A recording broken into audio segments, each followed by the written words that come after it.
برای شمردن تعداد کاراکترهای یک عبارت، یک کلمه یا یک عدد توی اکسل باید از تابع لن استفاده بکنیم.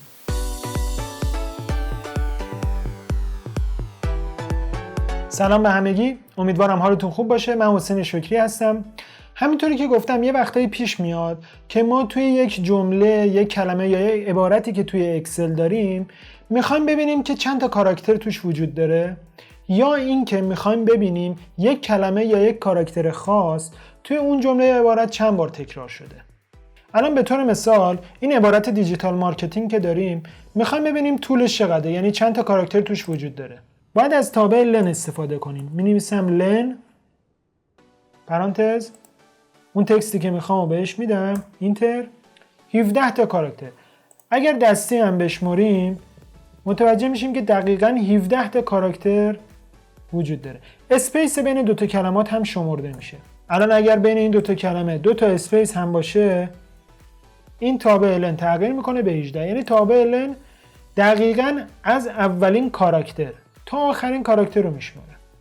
توی حالت دوم که اول ویدیو گفتم یه موقع‌هایی پیش میاد که میخوایم ببینیم یه کاراکتر توی یک عبارت چند بار تکرار شده. بعضا نیاز پیدا میکنیم مثلا ببینیم توی همین عبارت دیجیتال مارکتینگ چند بار کاراکتر A تکرار شده. برای این حالت من میتونم یک بار بیام طول کل عبارت رو حساب بکنم، منهای حالتی بکنم که طول عبارتی رو به دست بیارم که اون کاراکتر A ازش حذف شده. یعنی بنویسم لن این عبارت، یعنی طول کل این عبارت منهای لن حالا عبارتی که اون دوتا کاراکتر A توش نیست.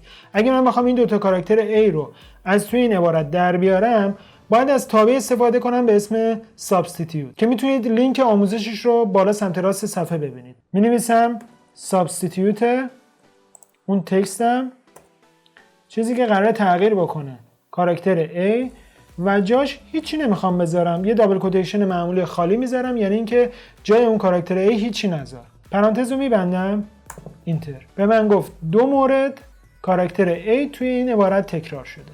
حالا یه مثال دیگه.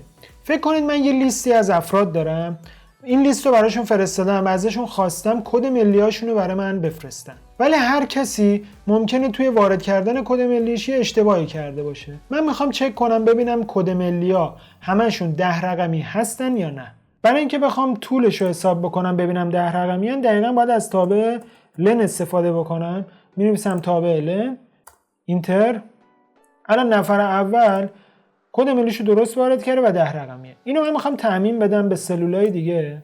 این الان به من میگه نفر دوم کد ملیش 11 رقمیه، نفر پنجم کد ملیش 7 رقمیه. حالا آیا این درسته؟ همونطور که گفته بودم توی یه آموزش دیگه که تابع تریم و کلین رو توضیح داده بودم، یه وقتایی یه کاراکترهای اضافه میشن توی متن که این کاراکترهای غیر قابل پرینت بهشون میگن و اینا باعث میشن که اینجور نتایج ما اشتباه عذاب در بیان. ما برای اینکه اینو اصلاح بکنیم چیکار میکنیم؟ مینویسیم تابع لن، ولی قبلش توی این تکست مینویسم تریم، یعنی یه تابع تریم هم توش استفاده میکنم و دوباره توی این تابع کلین رو استفاده میکنم. برای اینکه یادتون بیاد تابع تریم و کلین دقیقاً چی کار میکردن، اون لینک سمت راست بالای صفحه رو بزنین، آموزش رو یه بار دیگه ببینید. الان اون تکستی که میخوام میزنم که این میشه اون کد ملی، پرانتزا رو میبندم.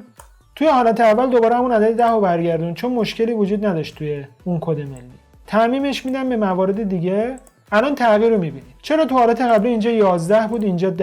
میریم ببینیم. تو حالت قبلی دوباره یه کاراکتر اضافه غیر قابل پرینت ما اینجا داشتیم که این تابع کلین اومد حذفش کرد. تو این حالت تو حالت اول گفته بود 10 تا کاراکتر ما داریم، در صورتی که تو حالت جدید میگه 9 تا. چرا؟ احتمالاً یه اینتری یه چیزی بعد از کلمه وجود داره که بله همینطوری که میبینید الان یه اینتر بعد از این کد ملی وارد شده.